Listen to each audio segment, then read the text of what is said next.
Yeah, I think he would actually play a bit better on Fortress. We saw him playing Arden last time against Gangstar Sirius earlier today, and he was throwing his gauntlets very like incorrectly. I would say like he wasn't using the maximum potential. Instead of getting out that stun, instead of like locking and zoning somebody out, he would throw the gauntlet down in front of all three people. All right, well, fair enough. And sometimes you're not playing your absolute best, but I'm sure he can get a lot done on this Fortress. Adagio paired up with the Sky. We've seen this fail and succeed today. How do you feel with Velocity picking this up? I know obviously Aloha's going to be loving the fact that he has some Sky. Yeah, and they actually played this composition just earlier against the Kinetic team, their sister team, and it didn't work out too well for them because they secured that Vox as their last pick, and they just didn't have anybody as their frontliner. Everybody on their team is very squishy, and especially with Cruel on the other end, he will be able to soak up damage. With Mixi probably in that back on that Vox, just as long as he's able to get up that brokenness stacks, that's when he's going to start really diving really deep onto the Velocity backline. Yeah, so he's going to definitely need item progression, though, and he's going to need a fight that's kind of sustains for a while, and then he just blows it wide open. What type of build does Cruel go for here? I imagine it's going to be one of those kind of tanky frontliners, a lot of armor, utility type items. Yeah, ideally, because he does have Fortress, Law of the Claw. It gives them enough engagement and gives them enough auto attacks where it benefits you. It counts more in terms of damage. You get the bleed proc off, so you don't need too much damage coming out of Cruel. But instead, there are a couple instances where after Vox dies, after Fortress dies, Cruel's left alone, and he doesn't have that one versus two, 1 versus 3 impact anymore. Yeah, it's an interesting situation when you build him that way. The composition does lend itself to him just surviving with the team. We'll see how it all plays out, guys. We've loaded into the Halcyon Fold, so let's jump into the game and toss it to our caster Shinyi and Four-Core Jester. Take it away. For the Halcyon I don't know about you, Fold Shinyi, but has I begun. wasn't expecting an Arden as the last pick up there for Vanes. Yeah, I was expecting a Finn or something. We've seen so many Finns, and it's all about Finn to win for us, isn't it? It's actually kind of been now disproven quite a bit now this entire weekend. It worked out great all the way until top 8. So some strats can only go so far, but either way, I mean, this rematch from the grand finals of the Winter Championship there in NA is definitely smaller stakes this round. Yeah, I mean, I think Velocity did give TSM a run for their money in one of the qualifiers. I'm not sure if it was the first one or the second one, if my memory serves me wrong. Well, they which did beat TSM, and then they lost to them in the grand finals. So they did well. But, looks like Cruel the Mix are being a little bit too ambitious here in the jungle. Yeah, maybe a little bit. He does have the boots, though, so he's going to get to the safety. And already, I mean, like a minute in action just across the board. So that's a little bit of a different pace than what we're used to. But TSM Cole's actually going to go up to lane? Are they going to try to shove and rotate as 3, try to catch the rotate back? Aloha's not going to be falling for it. You can see he's going to take the long way around back to lane. In a sensible way. But, I think Rome pointed this out, and it's intriguing to see this not the support Adagio, the crystal Adagio with this, what looks like to be a crystal sky. And I'm not necessarily convinced that this is going to be the best way. I think we saw Mouse Sports playing this earlier on today, and it didn't work out very well for them. So I'm not entirely convinced about how well this is going to work. Well, we'll have to see if this works out for Flash. One more hit. Do we actually have that Locka? No, it's going to be the Spectral Smite that says denied. Cole's going to be able to take down that Sky Flash. As Vane's actually going to be looking for that. That's a heck of a lot of weaken now on top of him there as well. So he's just going to be trying to play Ring Around the Rosie. Cole's going to give it up and just go back to farming. Flash might actually decide to chase him down, but it does look like Vanes will be okay for now. And that was a safe escape there for Vayne. So I think what happened, we saw there was DNZO just being caught out there. And it was actually very interesting to see how Call the Meek, playing the Crow, was actually able to take out a very early game Sky. And that's not something we'd typically expect to see. Well, at the same time, if you look at this, I mean, Aloha and Denzio have actually swapped spots. I mean, they are now, in the jungle instead of lane and lane instead of jungle. Yeah, they're sticking together much better as a team. So at the start, we kind of saw them getting a little bit separated out, and now that was causing them to be a bit caught out there. So DNZO was the first one to go, the only one to go down there for them from their side. And again, TSM is just going to be here pushing this lane a little bit. Well, maybe not pushing the lane, definitely defending the lane, really making sure that those turrets don't take a shred of damage. But Mixi's level 3, Aloha there level 3 as well. Vane's now here for a little bit of babysit and a little bit of that Iron Guard. Cash, Dienzio is with the invade. He could actually be in a little bit of a world of trouble as Flash X and Cole are going to be coming around. I don't think they're going to catch him, so we've seen Call the Meek start on there, but it's a bit of a risky position for DNZO. He's been caught out before, he's going to get caught out again as Flash jumps onto him. Yeah, Flash easily sees him, easily. But, I mean, what is Flash going to do up against a level 4 Sky? Well, not much, to be honest, but they Yeah. are kind of getting flanked by Mixie, so Mixie there is an option for him to rotate down, as we're going to be seeing. But I doubt they're going to be able to find the kill there onto DNZO very easily. Nope, and there's the Surrey Strike. He is going to be able to reposition just a little bit, and well, all right. Not entirely too sure I would have Surrey Strike that way, but either way, with the 3-man and Cole with that movement speed from into the shadows, they had his number. I mean, he was just really deep. He decided to stop the back. That's the whole thing. Like, he decided, all right, I got my man, I'm out, and then he decided against it, and he paid for it. Yeah, and I think the problem is that he's going in and trying to counter steal them off Kill the Meek, but the problem is he's getting caught out every single time. He's actually behind on farm compared to Kill the Meek, so Paul's at 20 and he's at 12, so there's a little bit of difference, and you don't really want to be out farmed by a Cruel when you're playing a Sky. That is a bit of an issue, and it's something that he should certainly be watched out for and just focus on getting his own backs each time rather than going to TSM's backs every single time. A little bit of damage there from Aloha, but Aloha, when it comes down to a one-on-one between him and Mixie, it's definitely been going to Aloha's favor, but now there's the Surrey Strike worth mentioning, and that last auto attack, it's going to be enough. Dienzo able to put the first kill on the board for the Hammers esports crew, but now it's just going to be Flash and Cole. They're going to have to try to just babysit lane for now. Yeah, so they're able to pick up the kill there on Mixie, and I think that was just a lack of awareness. It was very nice that we saw DNZO and Vayne's kind of swooping up from under to try and sandwich them in the lane, which actually worked out really well. And Mixie, I think he got caught out there a little bit, and I think we should have seen Flash maybe just pulling back a little bit to try and body block the basic attack from DNZO there. How did Aloha not get an assist for that? I have no idea. I don't think he actually managed to get the fire on anyone. Maybe that's why he wasn't able to get it down. Either way, they're doing some good damage here into this lane again. Mixie comes back and immediately just gets rejected out of lane because of the damage. Flash looks like he's going to be heading home there as well. Aloha did pick up an alternating current, and that he picked it up sub 5 minutes. I was trying to figure out why. He has 50 last hits to Mixie's 47, but it doesn't look like Mixie's going to be interested in an alternating at least this early on. So instead, Velocity, they're just going to now rotate down, pick up some gold mine. Kroll, however, he's been doing some work. He is now level 6, has that stun ready to go. And, well, I mean, we don't actually have DNZO on the same page there. It's only Aloha on that verse, and that's not really going to be that useful here this early. And we can see the strength of Aloha coming up, but there's Hell's Heart.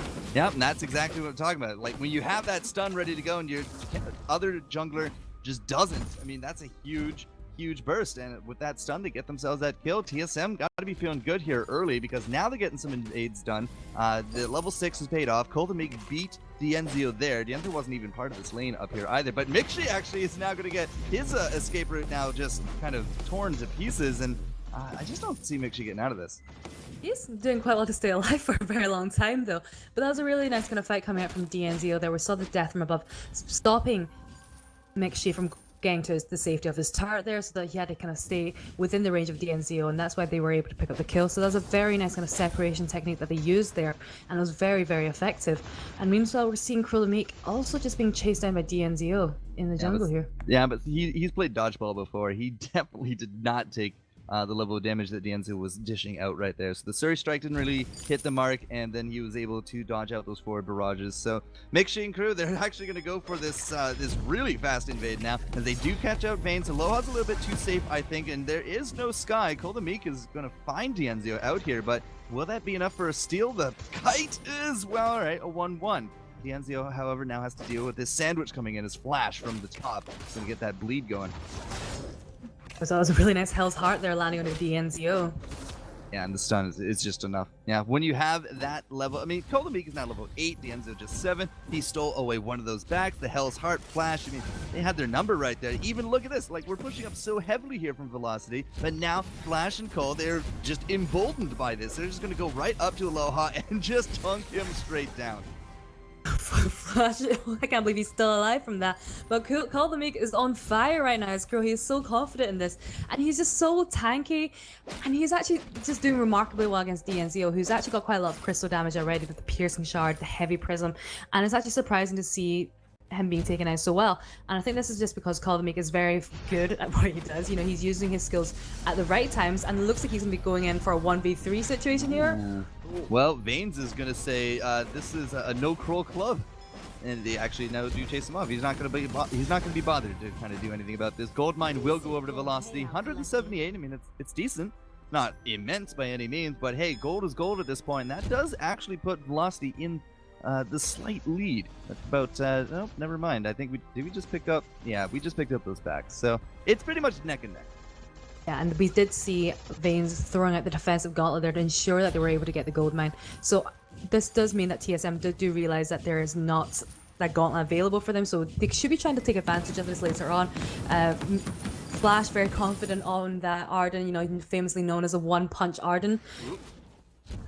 I think Denzio's gonna be okay. Well, I say that, but he takes a stun to the face. It's not the best of stuns simply because it is point blank, but I'm not entirely too sure who actually got the better of the deal out there. Now, Kaldameek is still in that bush. He's looking for that shadow, and Aloha comes up from the side. They say, all right, that's enough. TSM, GTF, oh man, and they are gonna have to get out of this one. I mean, even look at this, like the player goes forward, and Velocity, no fear.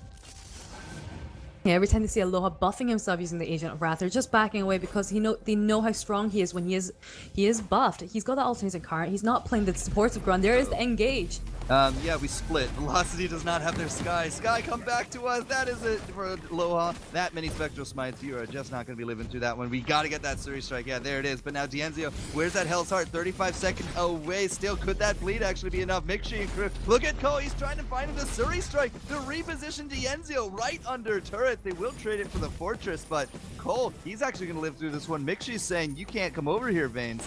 And just some huge aggression from GSM. Yeah, that was such a tough dive. We saw FlashX doing his best to take the turret aggro and actually ensuring that Kaldameek and Mixi were able to pick up the kill there on Denzio. We did lose him, so that was a one-for-one trade-off there. But all in all, you know, they were able to take out the carry for the support, so that was a good outcome for them. Now, Denzio, we talked a little bit about Sky and the common builds that we see, which is usually you get the Frostburn into the Broken Myth. Then we started seeing Shatter Glasses. Now Denzio's saying, I'm just going to go straight into a Broken Myth. So that's what he has to his name, and we'll have to see if 4 deaths will make that justified. Here's another gauntlet. Kaldameek, again, this is a no Crow club. You cannot pass this point, and they will actually get that disengaged, but that's twice now gauntlets have been used just to rebuff that melee jungler. Yeah, and I think TSM would be taking advantage of the lack of the gauntlet, so they know when it's the right time to engage. And if they also look at the builds over there on Velocity, they can notice there's quite a few things there that they won't be able to block. So they won't be able to block from Hell's Heart. And we've seen in previous games that if you can land the Hell's Heart perfectly, that is such a powerful skill to have in your inventory. And the double crystal dream is going to be complete. Aloha picks up his Broken Myth on top of that as well. Denzio really needs to get that reflex. Like he's working on it, but he needs to get it like now. So many stuns that just landed on his face. Yeah, he's working on it. So we saw, you said before, he's gone for the Broken Myth first instead of even the Shard Glass or the Frostburn. I think this is because he can anticipate that TSM will be going for a very early shield, and we can see that Kaldameek already has that Aegis, which is a very early Aegis actually, and Mixi already has Light Shield, which isn't as much, but FlashX also has a shield in the form of the Fountain there, so they do need that shield pierce there, and that is a Miss Hell's Heart. Wait, no, it's not. Yeah, well, yeah, a little bit. Don't jump the gun here, Shin. You did actually hit Vayne, not the target perhaps that they were looking for, but.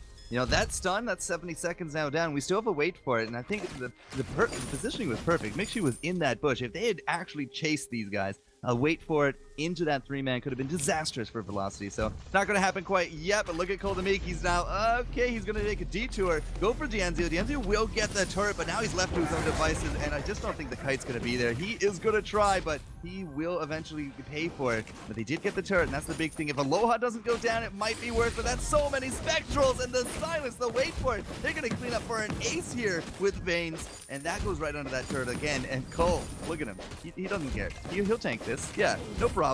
No problem. Well, maybe a problem coming out. Nope. Deal. It's all good. He's cruel. He doesn't care about tank. He can do it. You know, he can do everything. But we did see what we saw there was that we saw Kaldameek jumping onto Denzio as they're trying to take the tower. A little bit of split focus. I feel like Mixi and FlashX were not on the same page there as Call as they tried to go for Aloha instead. But when they actually grouped together, went for the same target, that actually changed the momentum completely. They were able to pick up the ace. Aloha on that Adagio can't do much against them, especially in a 1v1 situation. He does have the ultimate and current, but he really can't do much against against a Krill in a box there. You really just want to keep calling him Kroll the Meek, don't you? Really do. It's hard to resist that temptation, actually.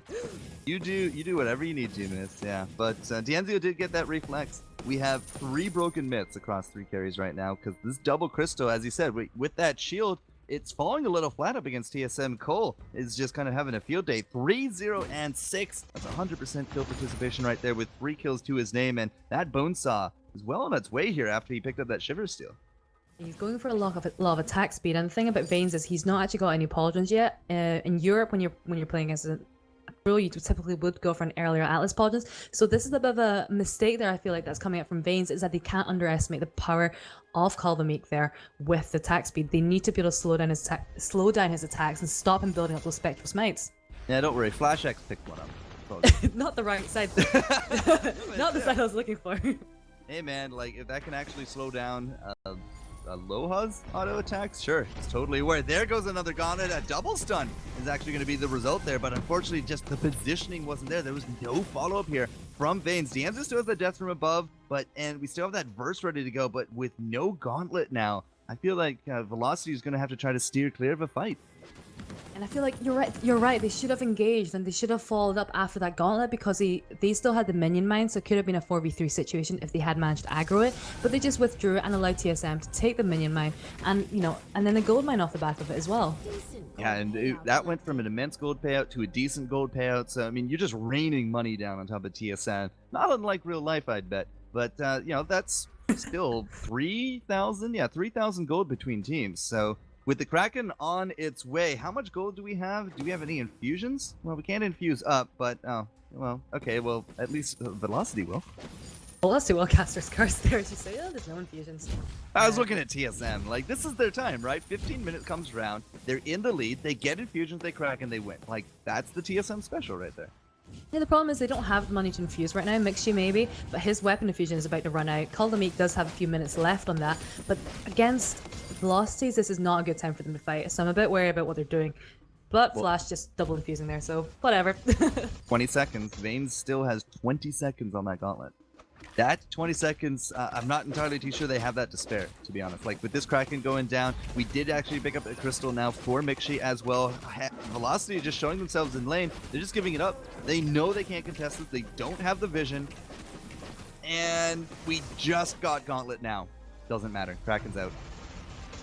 It just was not at the right time for them, so we can expect TSM to push a good few turrets at this. They need to get at least 2 turrets, and with the way they've been playing, I'm pretty sure they will be diving very hard under the turrets to try and pick up the kill onto D'Anzio, because every single time they are trying to target D'Anzio because he is the main damage dealer. Aloha just isn't that big of a threat in their eyes. Yeah, he is when he's poking away, but if they get D'Anzio, Aloha's gonna be very, very easy for the 3 of them to take down. Like, we still only have a broken myth on D'Anzio. Sure, the Pierce is great run right there from D'Anzio, but that's a dead turret. The damage is definitely lacking. Alternating Current and Broken Myth, Aloha definitely coming out ahead, and we'll have to see if that's going to be enough. There's the gauntlet, but it doesn't get a stun. Well, okay, that's like, got Mixie on a stun, but other than that, there's still no engage here. The turret is down. Kraken is still working his way, and now Flash, he's going to actually be dropping low, but Aloha does not get the last hit. That's not going to be any kind of kill right there. Still 2 turrets for a Kraken. Sure, the money might go to Velocity's pocket, but they are still heavily down in this game. Yeah, and I just feel like it feels like D'Anzio, whenever we've seen Velocity playing Sky, so I think it's usually been Aloha that's been playing Sky, and D'Anzio's been playing a more of a normal laner for him, such as like Scarf or Vox. So I feel like he's not as comfortable. I feel like he's not always hitting those skill shots that he needs to be, and just by the Broken Myth, I just don't feel like he's getting as much damage as he needs to be for Sky. I'm definitely with you there. It has been a very low impact game for D'Anzio, and for somebody that's is continually regarded as that ace, the star, the rising Buddha of the game. Buddha. Yeah, I've heard people call him the Buddha of the game. Gods, if Fuji can be a god, D'Anzio can be a Buddha. That's interesting. Very nice comparison. Interesting. That's the only word I can think to apply to that description of All right. Buddha. Well, thanks for backing me up on that one. TSM is still more or less in the captain's chair here. Well, it's 9-3. They're looking very good. They've got a 4k gold lead. They're definitely in control of the game right now. And this is something that they struggled against with Gangster Sirius, in that we saw Sirius playing a very clinical game. As I said, that that is what we expect them to do, and they just lost it very, very slowly. TSM have played very aggressively from the start, and I think that's what they really need to do in a lot of their games. Well, rip jungle farm. I mean, TSM basically have the entire map is their playground. They have Velocity entirely actually pinned right up until their base area, and that's mostly because we're just playing it super safe. And again, this is not a position that Velocity is unknown to. This is actually where they kind of mount all their comebacks. The problem is, not entirely too sure that this is going to be a comeback. I have to agree with you there. And if you look at if you just look at the difference between farm between Mixi and Aloha there, that's 185 to 149. And we did just see TSM just go through the whole jungle, denying DNZO any farm from the jungle or even the lane. This is a big problem for them. They're not going to be getting the money they need to infuse for the fights. They're going to be struggling in terms of items. We can see DNZO and Aloha both going for that Aegis, but they don't have the money because they need to prioritize those infusions as well in the fights. Okay, so a little bit of a speed buff. They know that the Kraken is up. They are going to throw down that flare. Vaynes does have that Atlas, so we'll have to see if that will make a difference. Flash doing a little bit of scouting. Cole's right there as well. Has that passive movement speed ready to go. And they're going to start this Kraken. So Yeah, we're forcing the hand here. Yeah, we can see Vaynes dancing around there trying to go do it, but... Okay, there it is. Yeah, Gauntlet's going to come down. Silence, though, goes right to it, and Vaynes is just out of there. He is made of paper. He is not going to be part of this fight, and Koldamik is going to get those stacks going on DNZO. They cash in. It's a 2-0 and a 3. We cannot even get a verse out of this fight, and this is going to be game one going over to TSM in less than 20 minutes. The grudge match so far continues as history has written, and TSM is up 1-0. Yeah, that was a very methodical takedown. They took down Vaynes really, really fast. And then DNZO, we saw Koldamik focusing on him, taking a lot of damage from the forward barrage actually, but using his health art, he was able to stop DNZO. And when a Skye can't use her abilities, she really can't do much. Like, she can't use her basic attacks, and what Mixi is that just dancing across the map there. Go Flash, go. Just look at that pretty fire.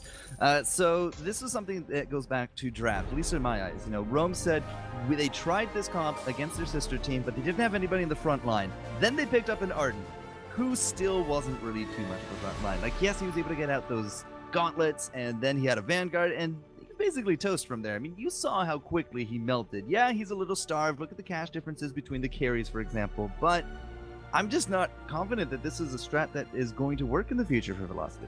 Well, it's quite similar to what we saw Kinetic play yesterday. So we saw Gay Bizzle on the Adagio, and then we saw T-Tigers playing Scarf. So that was a double Crystal comp there with Adagio. And I feel like this is kind of similar, and they were trying this out, hoping to kind of emulate it. I just don't think it worked as well. And I just feel like DNZO should just stick to those kind of carries that he's more comfortable on. Well, that's definitely my view on it. But let's get a few other views as we're going to give it back to Humanist and Arome to get their side of the story.